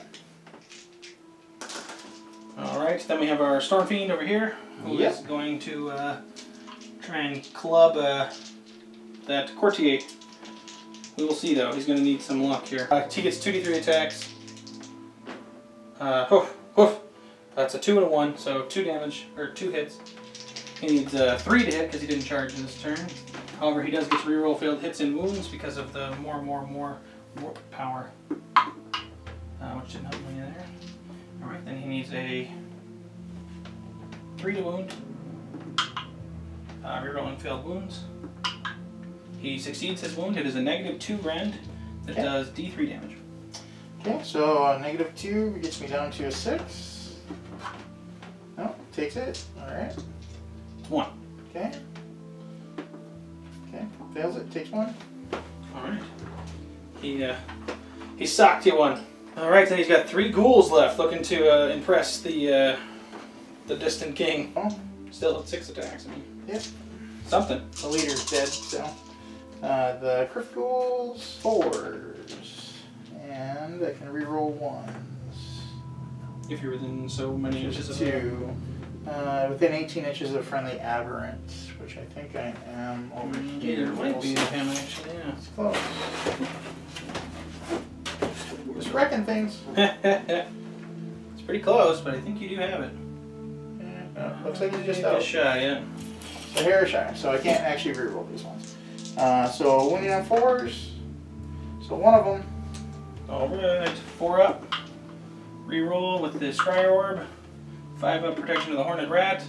5 up Seeing Stone. And with all those saves, he got nothing. Yes, he takes the damage from the lowly ghoul. Looking at the board. That is it. Yep, we do have 1 battle shock with the ghouls, and he's terrifying, so he does a -1 to your bravery as well. Okay, so I lost 7. So 7 plus 4 is 11, 12. So 2. Oh, it's 12? Well, 11 would be get me there, and then you said -1, right? Oh, yeah. So 12. Gotcha. The one ghoul remains, but that could be all he needs, because you get the regening and whatnot. Although I suppose it's my turn next, because this was your turn. Yep. So then on objective points, I have 1 down there, 1 in the middle, and this one might be tied. Yeah, now that we're. So that guy, because that ghoul died. The lonely ghoul. So we're tied for that one, so I don't get that one, but I get 2 more, so that gets me up to 7. You have 1? 2. 2. I think I have 2. Maybe 1. No, I got 1 from the first one. So we were saying 2 if you got 1 this turn. Oh yeah, that's right. That's right. Yep. So yeah, I gotta take all the objectives this turn, folks. All of the objectives. Okay. All right. Let's start with my turn here. I generate a command point, which brings me to 4. And then I'm going to roll a dice for my Vermin Lord here to see if I get any more command points, because I really need more right now. I didn't, so I'm still at 4. I'm going to spend 1 to make me immune to battle shock. And then on the 5 up, I get that back. No, still have 3 left though. Magic. I am going to cast the Vermintide spell with my Horned Rat here. 7. I got a 9. Okay. And that's with the big dude? Yep, the Horned Rat. Alright, so I will attempt to dispel it with that dude. Definitely within 30. And I got a 7, so it went off. Alright, and with that in mind, let's place this and get this underway. So I placed it wholly within 13, of course. And actually, you take a mortal wound from the soul snare shackles. Gotta be within 6. You're there, sure. Oh yeah, look at that, just barely. Okay, so I roll a dice and then maybe take some damage from the soul snare. So on a 3 up, I have my move, and then if it's a 6, I suffer D3. I rolled a 1, so he's good. It's a good time to roll a 1. Okay. Tonight, Pinky, we rule the world. He's gonna place the Vermintide right here. So there it is, within 13 inches. And then it moves 7 inches. So does it start within 13, or is it wholly within 13? Because I'm guessing it's Wholly within, yep. Which I think it's wholly within 13. I might have to back her up. Oh, you got a little bit of space though, actually. There you go. There you go. And then he moves 7 inches. I just got to be within 3 of your 2 units there. After this model is moved, pick 1 unit within 3 inches of this model and roll 13 dice. Oh, so it's only 1 unit. Dang it. Just one model. Yeah. Right. Or yeah, 1 model. Yeah, thank you. How many wounds does your Arch Regent have? 7. Yeah, let's go with it. I'm going to go all 13 on the. Well, I have to do all 13. 9, 10, 11, 12, 13 on the Arch Regent. So I got to roll all these dice, and I need a 6 or higher. For each 6 or higher is 1 mortal wound. All 13 dice, and not a single 6. So nothing. All those plans, Yes, laid plans. all that planning for nothing. Okay, well, he still has 1 more spell to cast, and he is going to cast his Warp Gale, Howling Warp Gale, which does D6 damage and halves units movement and all that fun stuff. Oh, here we go. I need an 8. I got a 10 with my +1 from my being a master wizard. I don't have anything to dispel it too far away. Right, yeah. Okay. So D6 mortal wounds on the Crypt Flare. Sorry, Crypt Courtier Flare. 6 mortal wounds. Okay. So he already has 1 wound on him, so he's gonna make a couple here. Failed. Dead. All right. He's dead. We rip him up with a wee bit of magic. And we have 1 wizard left because Minkrat, no pause. The once exalted is no more. So we have him. He gets a +1 to cast for being within 1 inch of that. I'm going to remember that this time. So help me. And he is going to cast.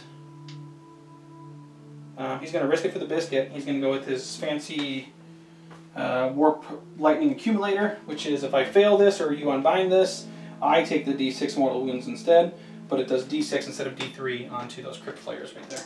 I need to get a successful dice roll of 5, and I get +1 to this for being next to some arcane ruins.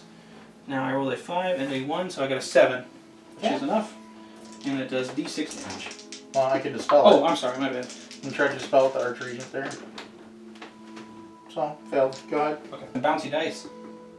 5. Okay. So back to 5 what it was. So is it 5 on where? What are we doing? It's 5 mortal wounds from him onto them. On them? Okay.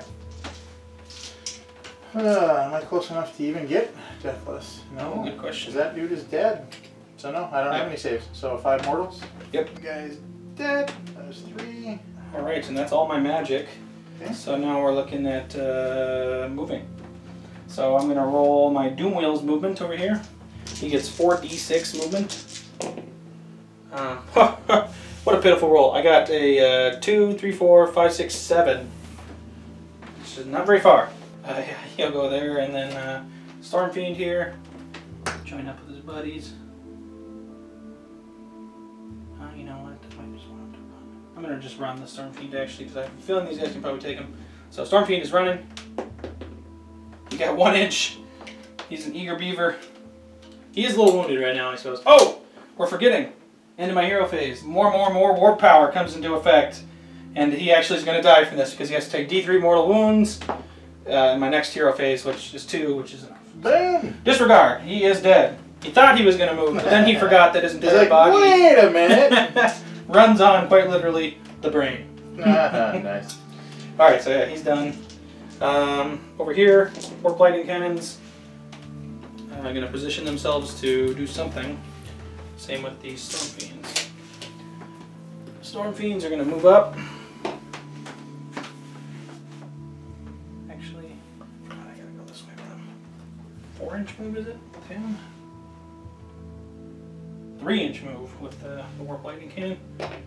3 inches up. This Warlock Engineer is going to run. You know what? I have so many command points. I'm going to use one of them. So I go from 3 to 2. And he's going to turn that into a 6. I think it's called At the Double. And it basically just makes it so you run a 6. At the double, okay.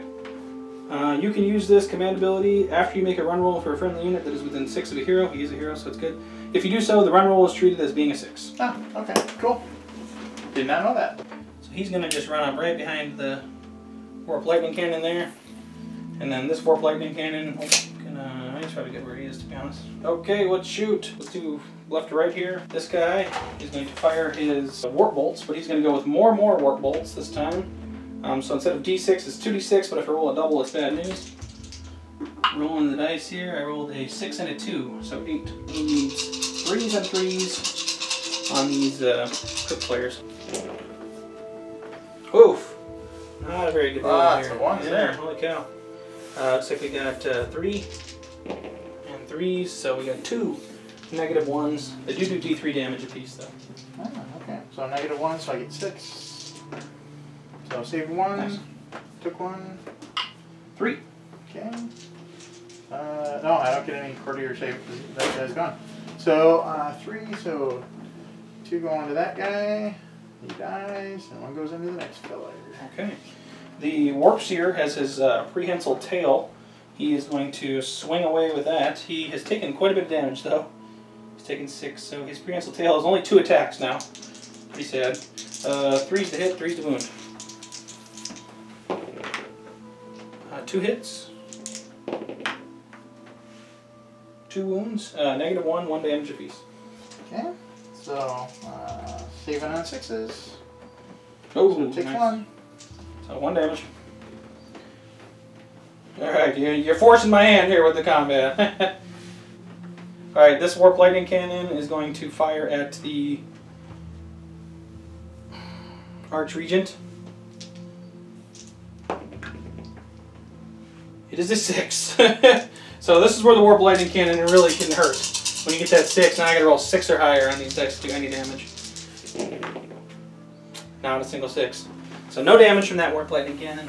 Next is this Warp Lightning Cannon, and he has got the Engineer nearby, so he is going to go with the more Warp Lightning. So there's a Warlock Engineer within 3, he will increase the weapon's power output if I do so.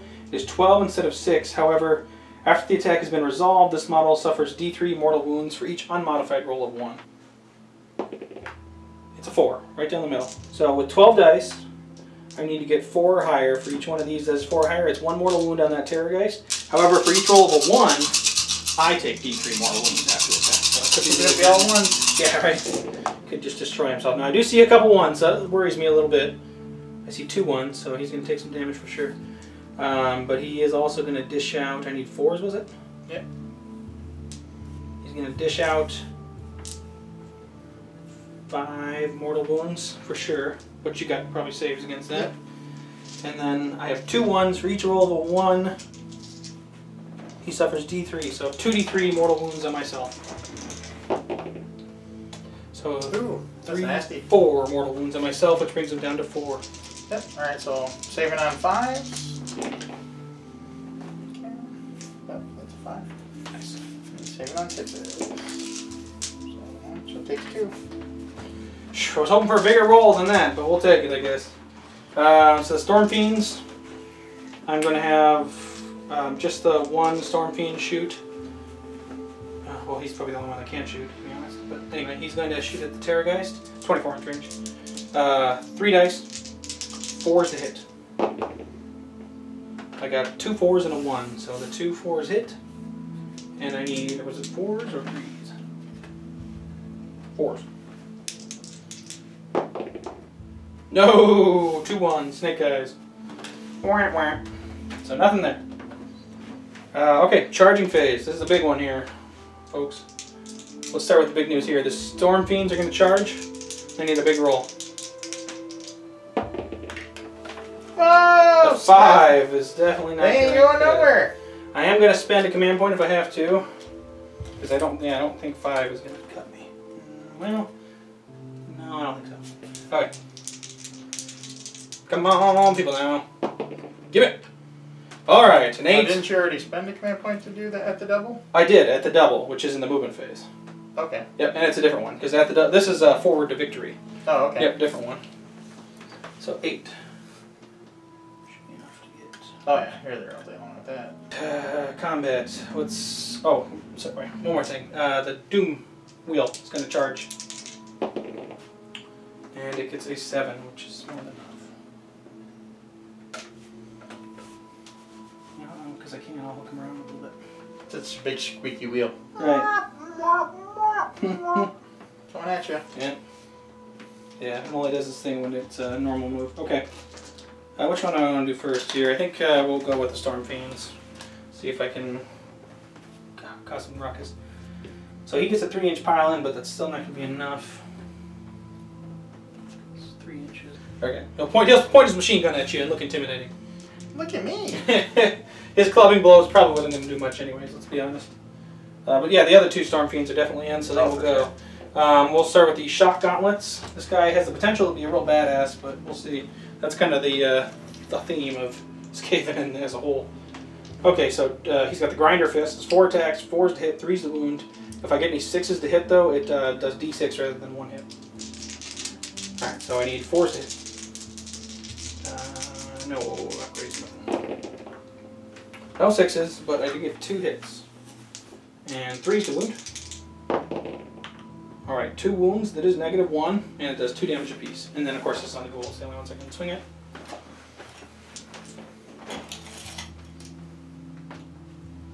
Okay, so they're outside of that dude, but they're close enough to him, so they are going to get their deathless actually. I Definitely measure that. So how many are there? 2, and they're -1, 2 damage apiece. Alright, so they normally save it on 6s, so I don't get that. Okay, so there need to be 4 deathless saves. Okay, so take them. Alright, then the clubbing blows from the wind launcher. He needs 4s to hit. Look at all them. Now I get the 6s. I get 2 6s in that one. So 2 hits. Looking for 3s, but 2 1s. Youch to Vibs. It's nothing. Okay. You smacked some ghouls around, but Okay. it wasn't enough. Where do I want to go here? That's kind of a no-brainer, because that Flayer's going to die if I don't go down there. Question is, does he want to give his last goes at the Vermin Rat, or does he want to take on the Doom Whale? So the Vermin dude has 9 on him still? 6 now. 6. Yep. And the Wheel has... 6. Yep, they both have 6, and they both have a 4-up save. If the Vermin Lord has a rerollable save with 2 5-up after saves, though. So he's a little bit harder. We'll go with the Wheel. Okay. Players, that is the leader, so he gets the extra 1. Piercing Talons, 4-ups, hoping for 6s. Ooh, that is not good. 2 hits. Yeah. Alright, 1 -1 rend. -1 rend is a 5-up. He fails. Okay, does 1. Alright, brings him down to 5 wounds. Alright, what are you killing? Let's see, the circuit to win, so I suppose these guys over here on the poor Crypt Flare. We'll do the Warp Seer first. 2, 4, 6. Needs 3s and 3s with this one. So we got 4 hit. And 3. -1. D3 damage apiece. Alright, so saving on 6s. Oh, Oh, 2 wow. 6s. So 1 of them. Okay, so just D3 damage. 1 damage. Oh, I don't get a save. Oops. Yep. Oh my gosh. So he's still standing. Can the Doom Wheel bring him down? It's gonna have to. Is there any other combats? Oh, your ghouls. Ghouls and Ghoul. Oh, how could I forget about him? Bob's just hanging around. Oh my god, I forgot about that guy. Alright, so Ghouls over here. Well, actually, the Arch Regent can go too. So he's gonna go. I'll go with the Ghouls first. 8 of them. And they are hitting on 4s. Wounding on 4s. Rerolling 1.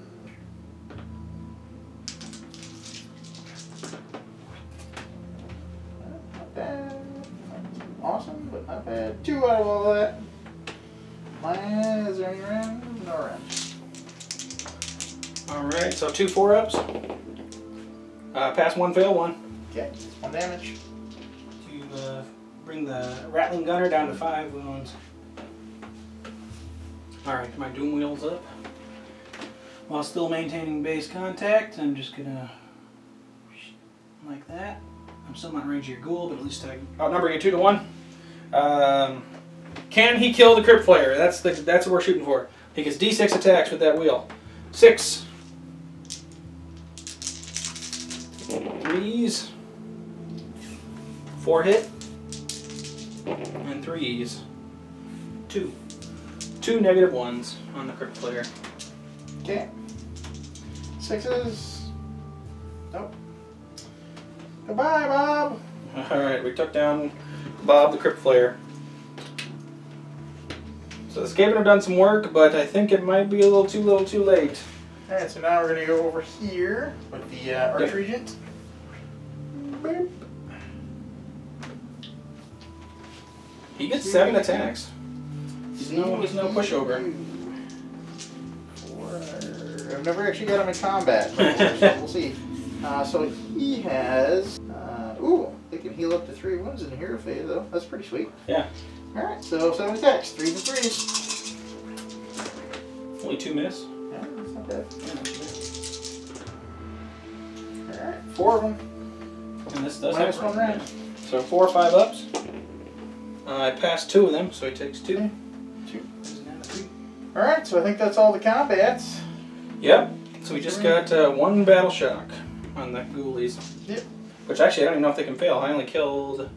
Well, I think I killed a lot, actually. I think I killed... What? There's already 2 missing out of there, I think. So, You're yeah, good. You're good. You're good. I suppose you could always inspiring presence, too, if you felt the need. Alright, so you get 1 point out of there. Yep. So I was hoping to get 2. this one, but no, not quite. So yeah, that brings me to 2, which I think is a little too late. Yep, so 2 to 7, but we'll roll for turn. Okay. So going into turn 4. 5. Nice. Good number to roll. 2. Okay. So it would go to me. Yeah, I don't know, man. You tell me.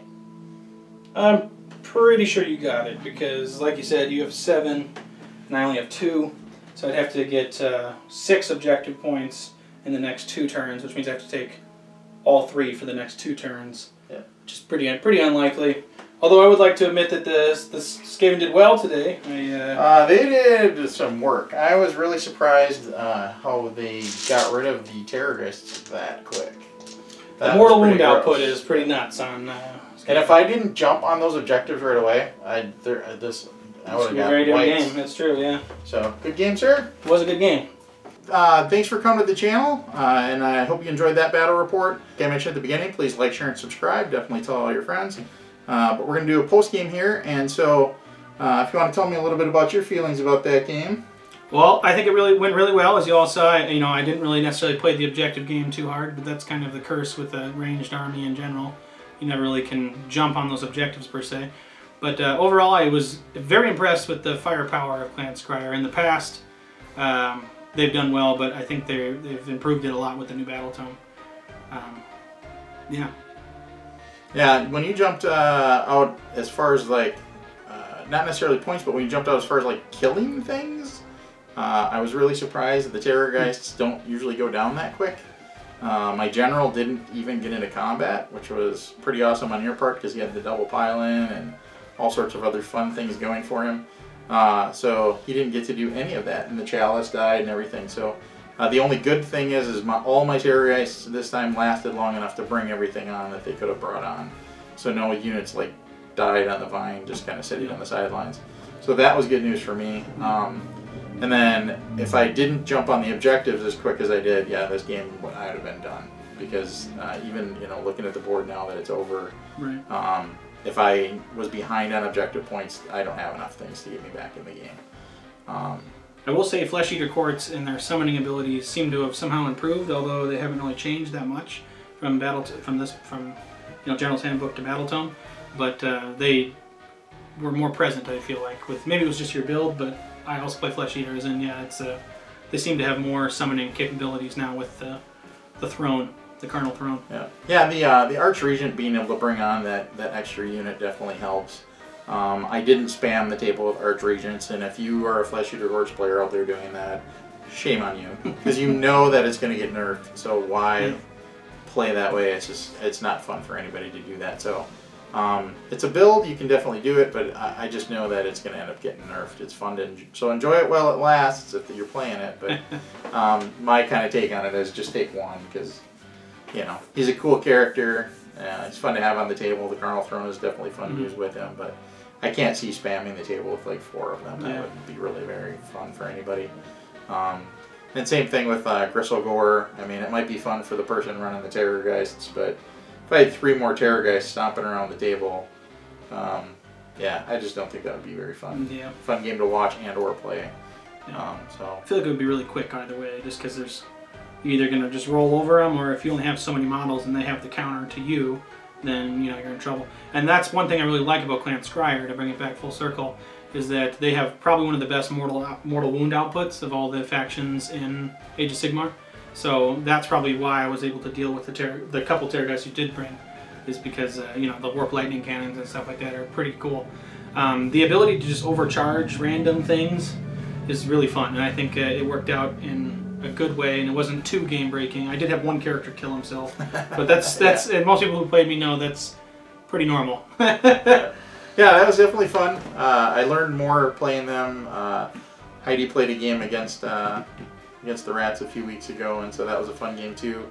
But I learned again more playing actually against them myself this time, so that was fun. But I don't know. You got anything else to add? Or? Yeah, well, I mean, what would you say was your most valuable unit on the Flesh Eater side?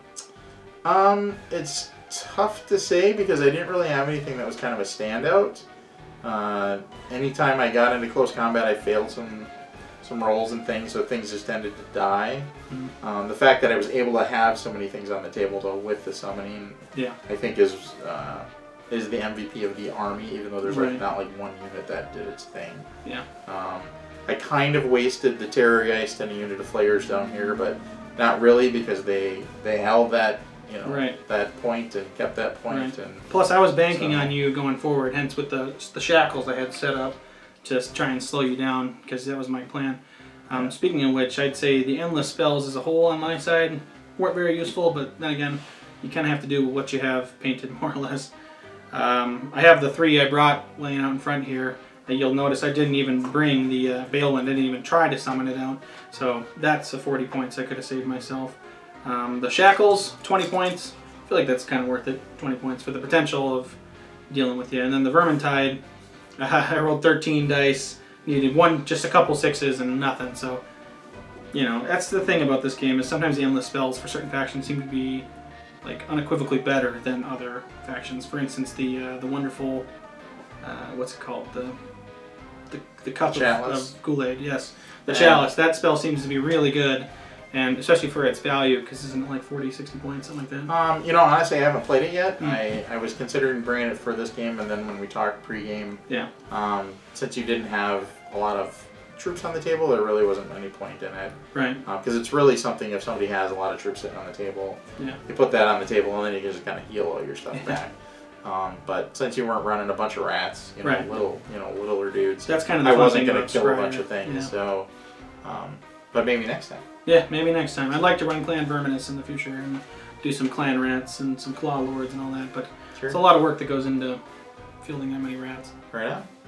Well, thanks for coming down and playing. Thanks for checking out the channel and watching the battle reports. I appreciate that. And so if you guys got any questions or comments, like I said, leave them down below. Like, share, and subscribe. Be gentle in the comments. We're learning the armies. But it's definitely, these are fun armies. I definitely recommend both of them to anybody willing to try Age of Sigmar or getting into Age of Sigmar. So we'll see you next time. Look at the comments down, or look at the links down below, and we'll see you later.